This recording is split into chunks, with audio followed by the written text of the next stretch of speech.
Olá, meu nome é Flan Cândido e eu tenho o privilégio de ser pastor aqui na Igreja Batista de Brookfield e no Milford. A mensagem que você vai assistir agora foi pregada aqui na igreja e tem o tema A Melhor Atitude. É baseado em Filipenses capítulo 2, versos de 5 a 11, onde a palavra de Deus fala aquilo que a teologia costuma chamar de kenosis de Jesus. Espero que você seja abençoado pela mensagem e que Deus toque profundamente o seu coração. Não é difícil da gente concordar que o mundo que nós vivemos é um mundo assim bem conturbado, um tanto quanto diferente daquilo que nós gostaríamos que fosse. Eu gostaria que a gente vivesse num mundo diferente. Eu gostaria de viver num mundo que tivesse menos violência, que tivesse mais amor, num mundo que tivesse menos problemas e tivesse mais felicidade. E eu tenho a impressão de que esse é o desejo e o sentimento de cada ser humano.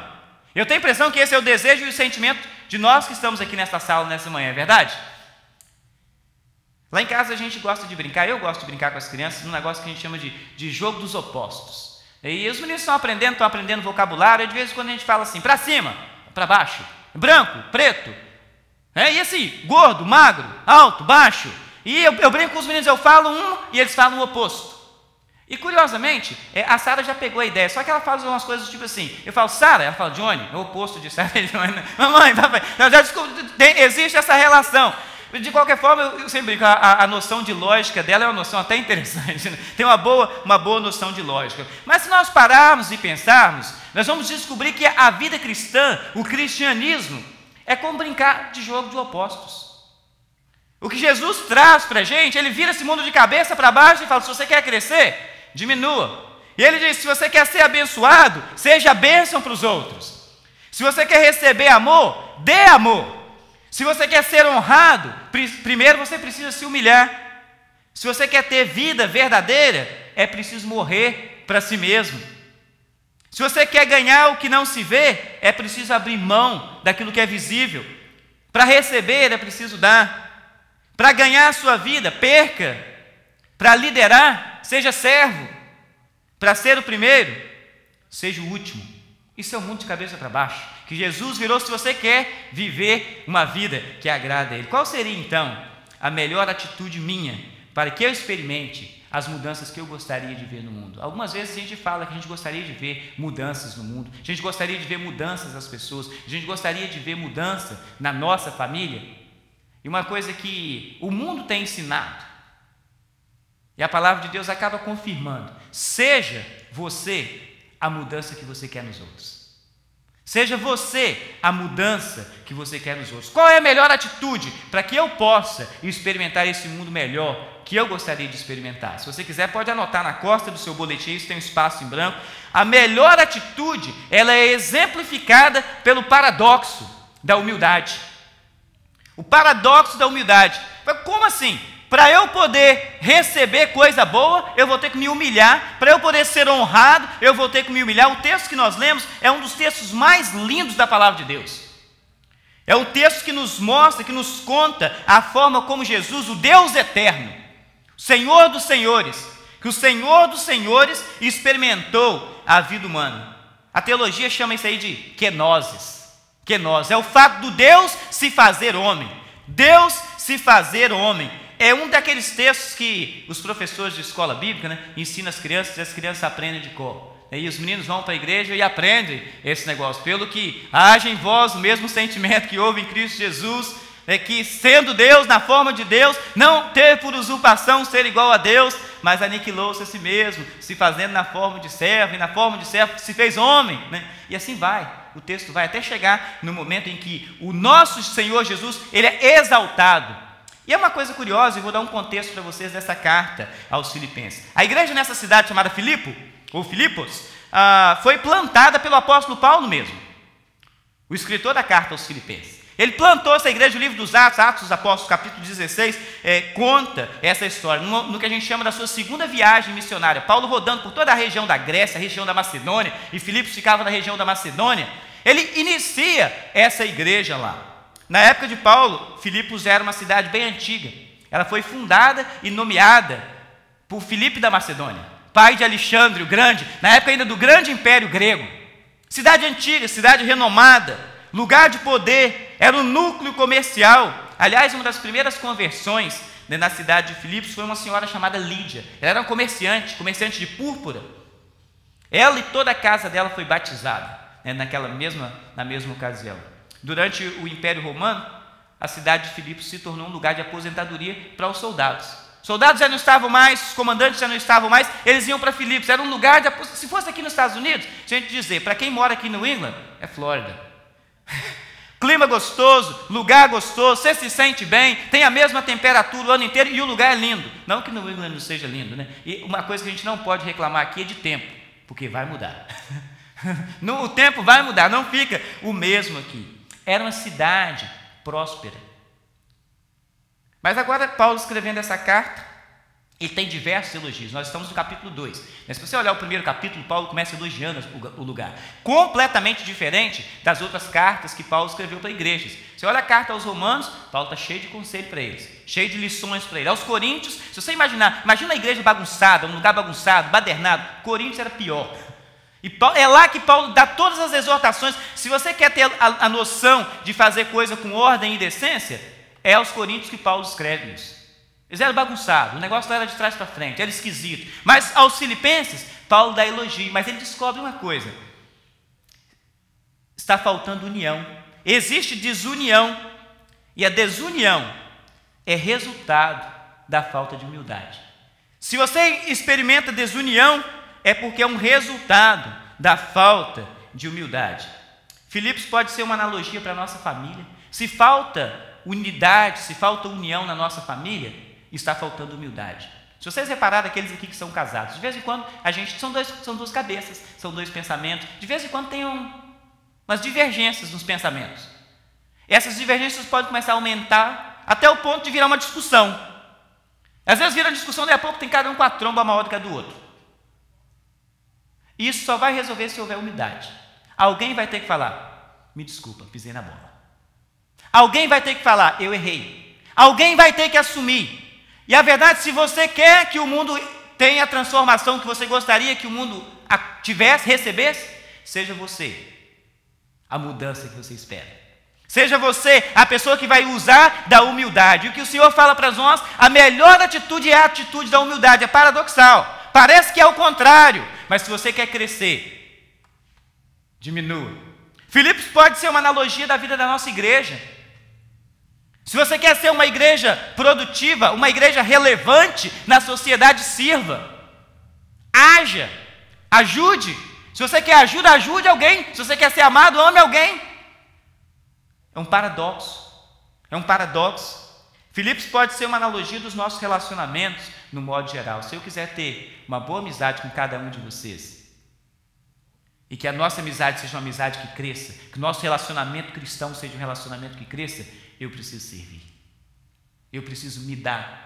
A palavra de Deus fala, Jesus, num dos textos que eu amo na palavra de Deus, uma das primeiras oportunidades que eu tive na vida de falar alguma coisa na igreja, eu usei esse texto, Mateus 16, verso 24, que o Senhor Jesus fala: se alguém quer vir após mim, primeiro, renuncie a si mesmo. Renuncie a si mesmo. Eu tenho que dizer não para o meu próprio eu. E não tem nada mais difícil do que isso. Não tem nada mais difícil do que você dizer não para o seu próprio eu. Mas eu sou assim. Quem nunca escutou isso, né? Ou quem nunca falou isso? Né? Eu sou desse jeito. Se você quiser se relacionar comigo, eu sou assim. Por exemplo, eu vou dizer para vocês uma coisa do meu eu. Tem pessoas que é gente de telefone, né? Gosta de falar no telefone. Eu gosto de mandar mensagem. Telefone não é a minha coisa. Mas se eu quero conversar com alguém que é de telefone, eu vou ter que renunciar ao meu eu. Às vezes eu vou mandar uma mensagem, 2, 3, não consegui convencer naquela história de mensagem, não, eu vou ter que telefonar. Eu vou ter que dizer, isso é só uma coisa simples, mas eu vou ter que dizer não para o meu eu. Às vezes eu gosto da coisa A, mas se eu quiser ter um relacionamento com você, eu vou ter que gostar da coisa B.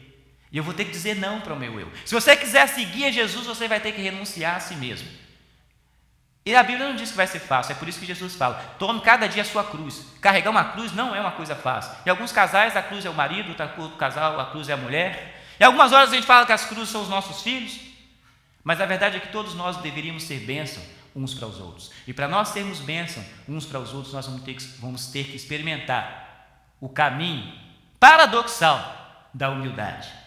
Se existe desunião, problemas, dificuldades, começa pela renúncia de si mesmo. Comece pela humildade.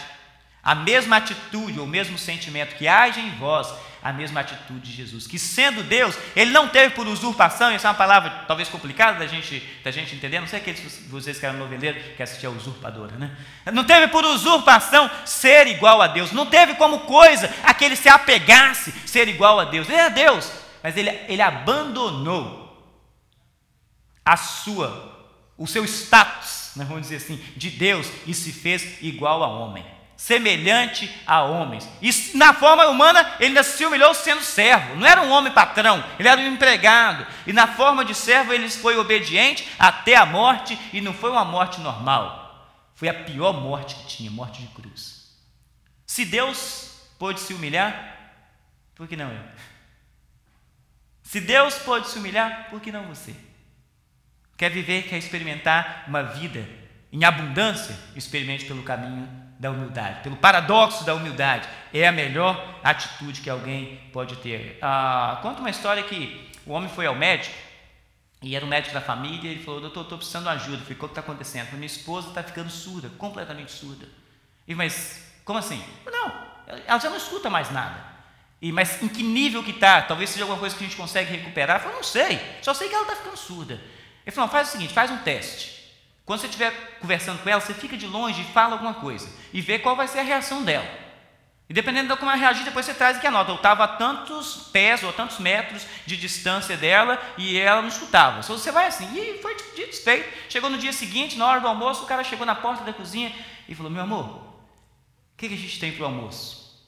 E nada. Ele falou: o negócio está feio. Olhou: a gente está aqui uns 10 pés, 20 pés mais ou menos, 15 pés, e está aí uns 7 metros mais ou menos, um chute, né? Chegou mais perto: meu amor, o que a gente tem para o almoço? Nada. Chegou mais pertinho: meu amor, o que a gente tem para o almoço? Chegou na beira do ouvido dela e falou: meu amor, o que tem para o almoço? Ele falou: já te respondi 4 vezes, você não está escutando. Às vezes a gente acha que o problema está nas outras pessoas, quando o problema está em nós mesmos. Busque o caminho da humildade. É um paradoxo, mas é assim que a gente vai experimentar uma vida em grande abundância. Amém? Amém. Outra coisa, nota aí se você quiser. A melhor atitude, ela é exemplificada na confiança na soberania de Deus. Pela confiança na soberania de Deus. O verso 9 fala: Deus o exaltou soberanamente. E algumas horas a gente fala: mas eu vou viver a minha vida cristã por interesse, baseado naquilo que Deus vai fazer por mim. Foi isso que Jesus fez. Ele confiou naquilo que Deus tinha feito para ele, na promessa que Deus tinha feito com ele, no acordo que Deus tinha feito com ele. Deus já tinha falado com Jesus: eu já te exaltei e vou te exaltar mais ainda. E por causa disso Jesus se humilhou. Por causa disso ele se humilhou, ele confiou na soberania de Deus. Jesus deu a vida dele e Deus o exaltou. Isso demonstra confiança no que Deus é soberano, naquilo que ele pode fazer. E quando o Senhor fala conosco: você pode se humilhar, que eu vou te exaltar, Deus espera que eu confie. Na sua concepção, Deus é mesmo soberano? Ele tem poder sobre todas as coisas, sim ou não? Sim. Então, se Deus é mesmo soberano, Deus quer, ou Deus nos quer com confiança na sua soberania, para lhe darmos a nossa vida sem receio algum, sem problema algum, sem pensamento algum. Você pode se jogar em Deus, porque Ele é soberano, e é isso que Ele pede: se joga em mim, se lance em mim, confie em mim, confie que Ele é soberano, confie que Ele pode todas as coisas. Aqui entra esse conceito, né, para a gente, aí, o conceito de obediência. O verso 8 fala: na forma de homem, Ele foi obediente até a morte. Jesus era de fato homem, a Bíblia confirma isso, né? Esse é o texto onde Deus conta essa história através do seu Espírito, através do apóstolo Paulo. Jesus se desfazendo e se deixando ser homem, mortal. Jesus era de fato homem, o texto bíblico fala isso, afirma isso. Humano, como você e eu. Humano, como você e eu. Às vezes a gente diz e coloca crédito nas coisas, nas atitudes de Jesus, pelo fato de que Ele era também Deus. Mas Ele era 100% homem, 100% Deus. Jesus homem, confiando na palavra de Deus. Jesus foi obediente ao Pai, se entregou à vontade de Pai, à vontade do Pai. Que parte da sua vida você ainda está tendo dificuldade de entregar para Deus? Qual é a parte da sua vida que você está tendo dificuldade de entregar a Deus? Qual parte da sua vida você está sendo desobediente? Jesus foi obediente, e na obediência dele ele foi até a morte. Um Deus obediente. E eu? Um ser humano. Que parte que eu estou sendo desobediente, que você está sendo desobediente e não entregando ao Pai? Talvez seja o ego, né? O eu. Talvez seja o orgulho. Deus te pede para fazer algo, mas se você imagina que não é um trabalho glorioso, você se recusa. Quantas vezes a gente faz isso? Né? Como seres humanos, né? Quantas vezes a gente deixa de fazer aquilo que Deus está nos mandando fazer, e a gente sabe que Deus está nos mandando fazer, porque que glória que vai ter isso aí para mim? Mas a glória Deus espera que ela seja toda depositada para Ele. Que eu diminua, como disse João Batista, e que Ele cresça. Que eu diminua, convém que eu diminua, e que Ele cresça. Será que é a atitude de recusar, liberar o eu, é a mesma atitude que seria a melhor atitude? Será que é esse o sentimento de Jesus? Será que eu e você estamos sendo como Cristo? Está tendo em nós o mesmo sentimento, a mesma atitude que houve em Cristo? É isso que Deus espera. É isso que Ele espera de nós. Talvez, pode ser o seu tempo. Que tal investir um pouco mais de tempo na causa de Deus? Mas eu não tenho tempo para isso. Eu tenho minhas coisas. Eu tenho as coisas que eu quero fazer. Eu tenho aquilo que eu quero ser. Renuncio eu. Ganho um novo coração. Ganho uma nova mente, ganho um novo ser e ganho uma vida que de fato vale a pena, vivendo a melhor atitude. Amém? Amém. Por último, se você quiser também, você pode anotar aí. A melhor atitude, ela é exemplificada pelo poder da rendição a Jesus. O verso 10 fala: para que ao nome de Jesus se dobre todo o joelho dos que estão nos céus, na terra, debaixo da terra. Você lembra do contexto lá de Filipenses? O que estava faltando era unidade. E é por isso que Paulo recita esse texto. Alguns estudiosos, eles até acreditam que todos esses versos aí dos 5 a 11, que não era um escrito manual de Paulo, que Paulo estava citando algo que talvez já existisse. É um pouco fora, né, do padrão como o apóstolo Paulo escreve, é um pouco fora daquilo que ele normalmente fala. Mas a verdade é que esse texto lindo, maravilhoso, é para nós um exemplo daquilo que Deus espera que nós façamos. Que ao nome de Jesus se dobre todo o joelho. E não é um nome, simplesmente o nome, a palavra Jesus, era um nome comum. Talvez se fosse no Brasil seria José, talvez se fosse em Portugal seria Manuel, se fosse aqui nos Estados Unidos, eu disse que todo americano se chama ou Robert ou Steve, e tem um filho chamado Michael e uma filha chamada Jennifer, não sei, é mais ou menos por aí o negócio. São nomes comuns. Jesus era um nome comum, é o mesmo nome Josué, nome comum. Então não é simplesmente ao nome em si, mas é a quem aquele nome pertence. A quem aquele nome pertence, que ao nome de Jesus se dobre todo o joelho. É um poder, a melhor atitude, ela é exemplificada pela rendição a Jesus, para que nós tenhamos unidade na nossa família.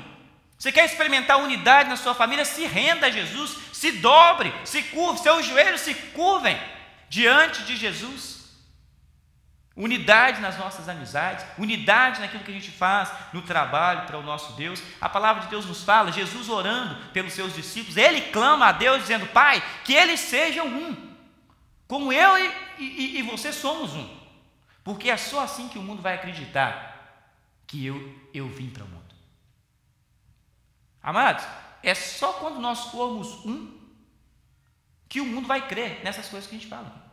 Eu sempre falo isso, eu vou dizer para vocês e repito: se a gente olhar a mensagem de salvação de Deus num ponto de vista lógico, isso é loucura das mais altas. Isso é loucura. Como é que é essa história? Um Deus que se fez homem, por causa de quê? O que ele ganhou com isso? Só porque ele me ama, porque ele quer perto. Agora eu creio nisso, no Deus que veio, que deu sua vida por mim, para que os meus pecados fossem limpos, para que eu pudesse ter uma vida eterna. Aos olhos humanos isso é loucura, e eu falo e repito, é loucura para todos aqueles que estão perecendo, E é sempre um perigo quando a gente acha que a palavra de Deus é loucura, porque isso é sinal que a gente está perecendo. Porque isso é o que a Bíblia diz, a palavra da cruz é loucura para aqueles que estão perecendo, mas para nós que cremos, é o poder de Deus para a salvação. Aleluia, aleluia. O texto menciona 3 lugares aí, nos céus, na terra, debaixo da terra. Nos céus, claramente, se fala dos anjos e daqueles que já morreram com Cristo. O restante, né, dos seres que estão lá, o Deus Pai, o Deus Espírito Santo, eles não se curvam a Jesus, porque eles são o mesmo, são um. Quando fala na terra, ele fala de todos aqueles que estão vivos, nós inclusive. Nós inclusive. Quando ele fala debaixo da terra, ele está falando de Satanás, dos seus demônios e de todos aqueles que morreram sem Jesus. E o que o texto nos diz é que um dia, todos, eu gosto quando a Bíblia fala isso, quando a Bíblia fala todos, quantos fica de fora? Nada. Quando a Bíblia fala sempre, é o tempo inteiro, é sempre. Quando fala nunca, é nunca. Quando fala sim, é sim. Quando fala não, é não. Eu gosto disso, porque são coisas concretas na palavra de Deus, não sobra nada. Quando a gente fala que todo mundo estava feliz, não necessariamente todo mundo estava feliz. Mas quando Deus fala que todos, é todos mesmo. Todos mesmo. Um dia todos, não importa onde é que eles estão agora, vão confessar que Jesus é Senhor. É uma questão de escolha. Quando é que você vai fazer essa confissão? É simplesmente uma questão de escolha. Isso é tão bom que Deus nos deixa com essa opção de escolha. Eu posso escolher quando é que eu vou me dobrar diante de Jesus e confessar. Ele de fato é Senhor. Enquanto nós estamos com vida, essa é uma excelente opção. Mas depois que nós passarmos dessa vida para a próxima, as nossas decisões já foram tomadas. Querendo ou não, todos aqueles que já passaram por aqui, ou que vão passar, se dobrarão na presença de Jesus. Para ter uma vida feliz, a melhor atitude é fazer essa decisão enquanto você está com vida. Essa é a melhor atitude. Essa é a melhor atitude. Se você quer experimentar um mundo transformado, se você quer viver num mundo melhor, um mundo que é próximo de Deus,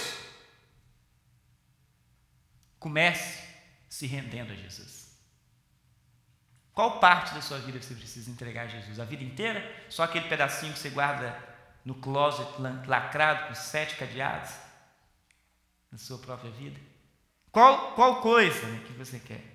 Qual coisa que você precisa? Uma frase célebre, né, de um homem que literalmente, né, deu a sua vida por causa de Jesus. Ele diz: não é tolo aquele que abre mão do que não pode reter para ganhar o que ele não pode perder. Jim Elliot escreveu isso. Não é tolo aquele que abre mão do que não pode reter. Essa vida que a gente vive aqui hoje, por mais poderoso ou poderosa, né, que você seja, você não tem condições de mantê-la por toda a eternidade. Um dia, essa vida vai acabar. Você não pode reter. Você não pode reter. Mas você pode abrir mão da sua própria vontade, dos seus próprios prazeres, para ganhar aquilo que você jamais vai perder, que é uma vida eterna com Deus. Amém? Amém? Deus falou no seu coração nessa manhã? Eu espero que sim. É isso aí. Se Deus falou com você, se Deus tocou a sua vida de alguma forma, você se sentiu incentivado, incentivada a ter uma vida mais próxima de Deus, não deixe de colocar aqui embaixo o seu comentário. Se há alguma coisa que a gente possa fazer por você, se podemos orar por você, orar com você, será um privilégio para nós. Se você quiser fazer um contato a mais conosco, pode nos contactar na nossa página do Facebook, pode nos contactar aqui também no canal da igreja, e vai ser um privilégio poder te ajudar na sua caminhada cristã. Que Deus te abençoe.